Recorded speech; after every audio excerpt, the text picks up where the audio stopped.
Number 343।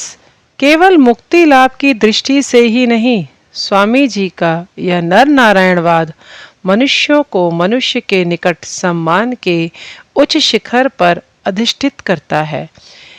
इसका महत्व असाधारण है, कारण इस मत से मनुष्य दीनहीन कृपा का पात्र नहीं है, किंतु परम श्रद्धा का पात्र है, शिव है।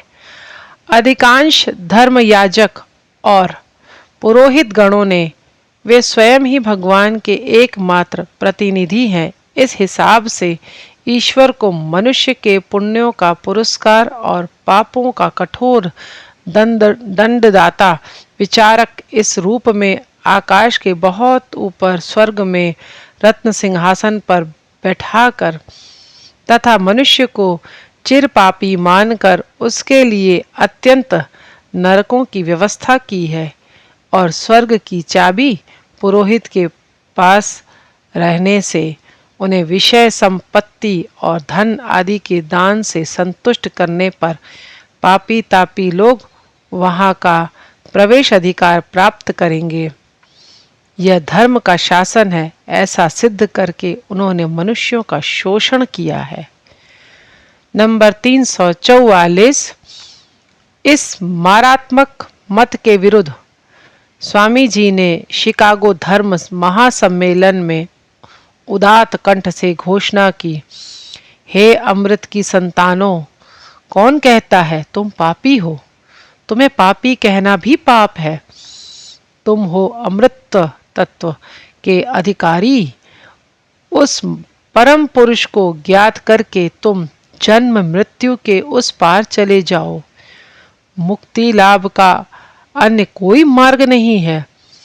कैसी है अमृतमय आशा की वाणी, तथा कथित दीनहीन, अवज्ञेय, असहाय और अस्पृश्य नर नारीगण आत्मा रूप से साक्षात शिव है और हमारी सेवा तथा पूजा पाने के योग्य हैं।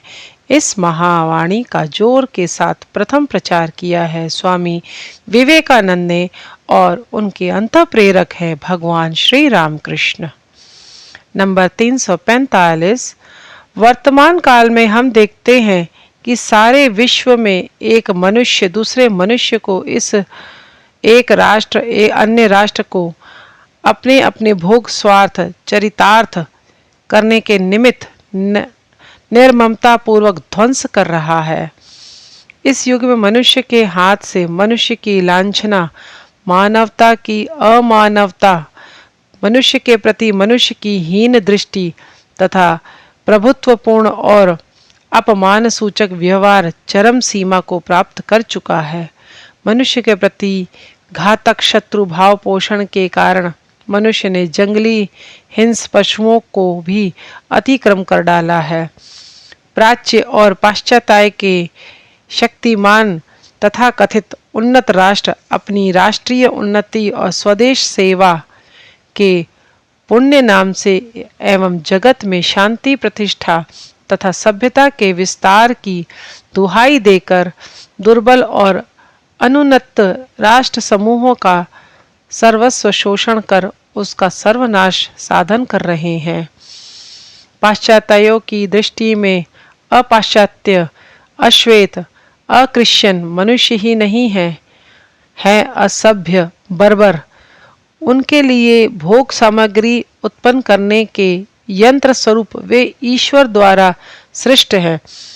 इस प्रकार का पीड़ादायक दृष्टिकोण और विश्व के भोगों की उपकरण राशि को लेकर उनकी आपस में प्रतिद्वंदिता ही आधुनिक प्रलयांतक विश्वव्यापी युद्ध का मूल कारण है। नंबर 346। भारतवर्ष में भी धर्म, समाज, संप्रदाय और अधिकारवाद के नाम से आपस में परस्पर विरोध मूलक अनेक प्रकार के भेद, अप्रश्यता, सांप्रदायिकता, अप्रतिहत प्रभाव से राज्य कर रहे हैं और उन्होंने राष्ट्रीय जीवन को सर्वविध दुख, दैन्य और दुर्दशा से जर्जरित करके रख छोड़ा है। इसलिए देखा जाता है कि क्या पाश्चात्य या क्या प्राच्य, दोनों में मनुष्य या राष्ट्र के प्रति उपरोक्त जघन्य दृष्टि तथा भेदभाव पोषण और उसी के अनुयायी आसुरिक व्यवहार जगत में समस्त विरोध विद्वेष का मूल कारण है। एवं स्वामी जी द्वारा प्रवर्तित नारायण ज्ञान से जीव सेवा ही इस विषम समस्या के समाधान का एकमात्र उपाय है। इसी उद्देश्य से उन्होंने समग्र मानव जाति के मध्य इस चूड़ांत साम्य, मैत्री और समदर्शन समाधानात्मक आदर्श के द्वारा धर्म, समाज, राष्ट्र, प्रमुख मानव जीवन के समस्त विभाग, यहाँ तक कि मनुष्य के दैनिक जीवन पर्यंत को नियंत्रित करने का उपदेश दिया है। इस महान आदर्श का जगत में प्रचार करना तथा उसको कार्य रूप में परिणत करने का मार्गदर्शन ही रामकृष्ण मठ और रामकृष्ण मिशन का उद्देश्य है।